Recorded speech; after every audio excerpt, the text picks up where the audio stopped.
Welcome everyone to our NCAA Social Series. I'm Andy Katz. Here at the NCAA Convention in San Antonio, I'm pleased to be joined by Linda Livingstone. She is the president of Baylor University and the chair of the Board of Governors. You've been incredibly busy here. You did a great job at the State of College Sports. You had one president exiting and one incoming in March. First off, I'm just curious because being a president of a university is an incredibly demanding job, 24/7. How have you been able to, on a personal level, seriously, how have you been able to balance Baylor, Board of Governors, your own family on a day-to-day basis? Well, one, it's great to be with you, Andy. I appreciate the opportunity to visit with you again today. And it is a lot and a lot of demands, but it is work I love. I mean, I care deeply about higher education. I care deeply about college athletics. And as you know, I have a family of college athletes, so they're very, very supportive because they love college athletics as well and want to see it kind of healthy and sustainable for many, many years to come. So I'm really fortunate to have a wonderful support network at Baylor in my family that allows me to not only do kind of my day job, but to do the things that I do for the NCAA. I know this may sound a little wonky, but I'm also just curious, like when you have to deal with decisions and people from the NCAA side, you have obviously contacts there, you have your Baylor contacts.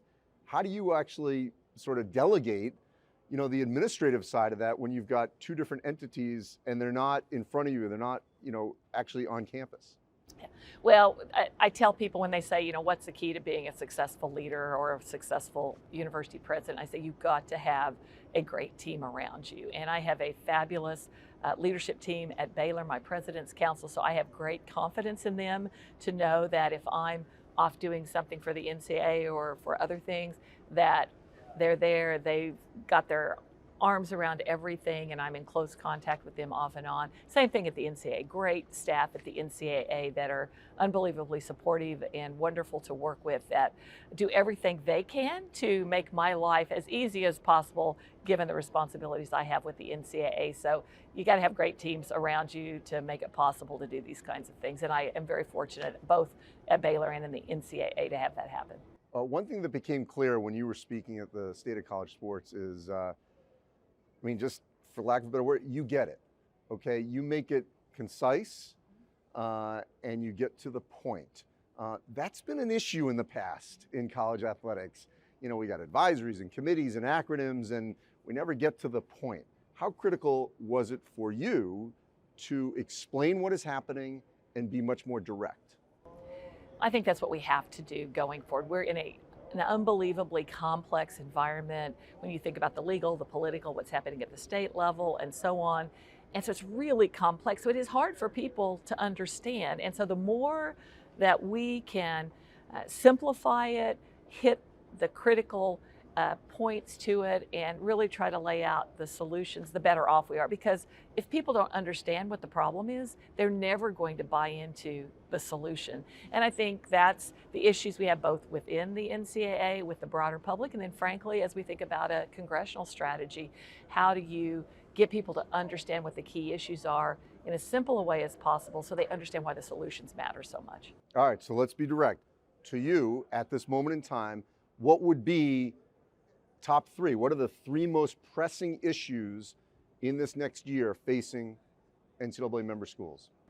It really goes back to the work we're doing in the Committee on Congressional Engagement and Action. We really need to get protection for our student athletes for special status so they're not considered employees. That will have a huge impact across the entire association, probably more in Divisions 2 and 3 than even in Division 1. We need preemption from state law. We know there's just with 30 different state laws around NIL, it's really caused chaos, especially when interacting with the transfer portal. So we really need to be able to have national guidelines with regard to NIL, and then certainly other things that come along in that regard.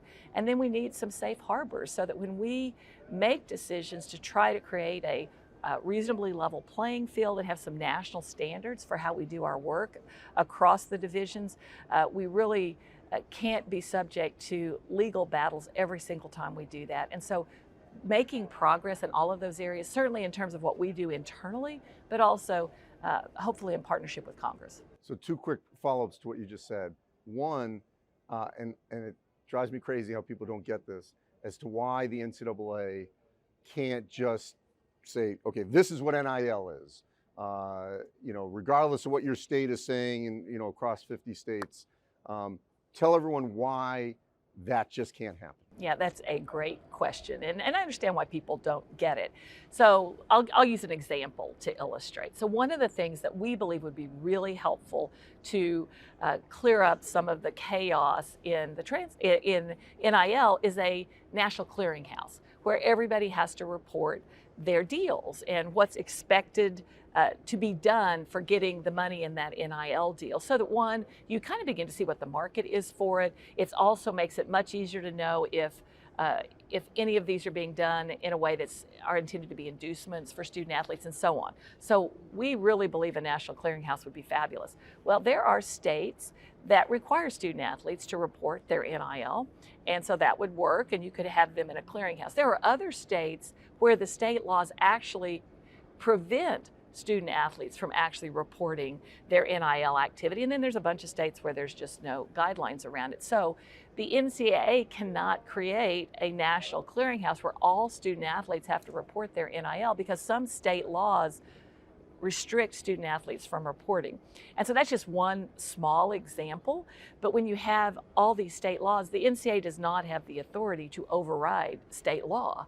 And so if you're going to have a kind of a reasonable, fair standard that helps student athletes understand what's going on in NIL, you really need a national standard. And to get that national standard, we have to have preemption of state law. One thing that I thought was very key that I hadn't thought about before, that, and forgive me if I can't remember if it was you or Charlie Baker that said it, was that in the response to a question about, well, Congress can't get anything done, they can't agree, now you've got Republican-controlled House, Democratic-controlled Senate, nothing will happen. They're all alums, and there's pressure from their donors who are alums of State U or whatever, in their district, in their state. And so that's actually a really interesting way to go at it, to go to those people who have a vested interest in college athletics to their representative. And I hadn't heard that argument before. Why do you think that'll be effective? We probably have one of the, if we can get everybody in the association really on the same page on this and to understand why it's so important that we go to Congress, we probably have one of the best grassroots foundational efforts to reach every single member in Congress that I can imagine. Because when you think about it, we have over 1,100 institutions all across the country. There's probably not a representative or a senator in Congress that either didn't graduate from one of our institutions, doesn't have one of our institutions in their district, or as you say, has donors and supporters that went to one of our institutions. And so I think when you combine that with the fact that, frankly, people love college sports, and it doesn't matter if you're a Republican or a Democrat or an independent, you love college sports, you cheer for your local team regardless of whether they're Division I, II, or III, and you want to see that continue to be healthy. So I think we have a lot of things going for us that in many ways transcends partisan politics. Now, whether we can actually transcend those partisan politics in the interest of a healthy, sustainable college athletics model in the future, is still up for debate. But I do think we have such a broad base of interest that ties to every single member of Congress that it gives us a good opportunity, even in, frankly, a difficult time in Washington. One thing that I thought was so true here at the convention, maybe more in years past, is the voice from the student athletes is being heard. And Charlie Baker clearly was listening as well on his listening tour.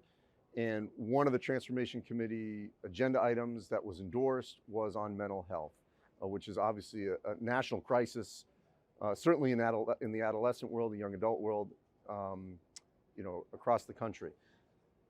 What have you seen in terms of the presidents, the athletic directors, the administrators, really listening to the student athletes and what they need? The voice of the student athletes was critically important. Even if you go back to the development of the new Constitution, their feedback was critical in the values you see in that and some of the changes there. And then all the way through all of those recommendations of the Transformation Committee. The students' fingerprints are all over those. And I do have to commend our SACs and then our representatives on those various committees, that they listened to their student constituents, they brought that back, and we listened carefully to it. So much of what you see embedded throughout those Transformation Committee recommendations was deeply informed by our student athletes. And of all the things they gave us feedback on, mental health was the one that they were most concerned about, that they felt had to be a priority. And that's why you see that in one of those recommendations of the Transformation Committee. And we know that's an issue across our campuses. It's not just about our student athletes, but student athletes do have unique pressures and demands on them, and we have to be attentive to that. And everyone I know that has anything to do with college athletics recognizes that, and for students it's such a high priority that we really have to continue to pay attention to it and find even better ways to support our student athletes. You're a president at a Power 5 school, major college football. Obviously doing this show, I see so many great values and aspects of membership that the public doesn't always see across Division 1, 2, and 3. The NCAA is not going anywhere. There's so many important aspects of this entire membership organization. For you, at a high level, at a Power 5, what does the membership, the NCAA, the organization, mean to you? Well, as you know, I was an NCAA student athlete at Oklahoma State. My husband was, my daughter was, my dad won an NCAA championship as a basketball player. So my family has sort of been touched by the NCAA for decades. And it gave us opportunities that we wouldn't have had otherwise because we got to play college sports. And so on a very personal, deep level, the opportunities I had, many of which were because of some of the opportunities the NCAA has provided and the structure it's provided, has been really important. But I think also as a university president, when you look across the landscape of higher education, college sports really matters on our campuses. It brings our campus communities together. It gives our students something to bond around. And then on a level just related to the student athletes, it gives so much opportunity to so many young people, regardless of what division they might participate in, to go to college that they would have potentially never had, and really changes the trajectory of their lives and their families' lives for generations to come. And so I have a deep commitment to college athletics. We have to continue to change and transform in Division I.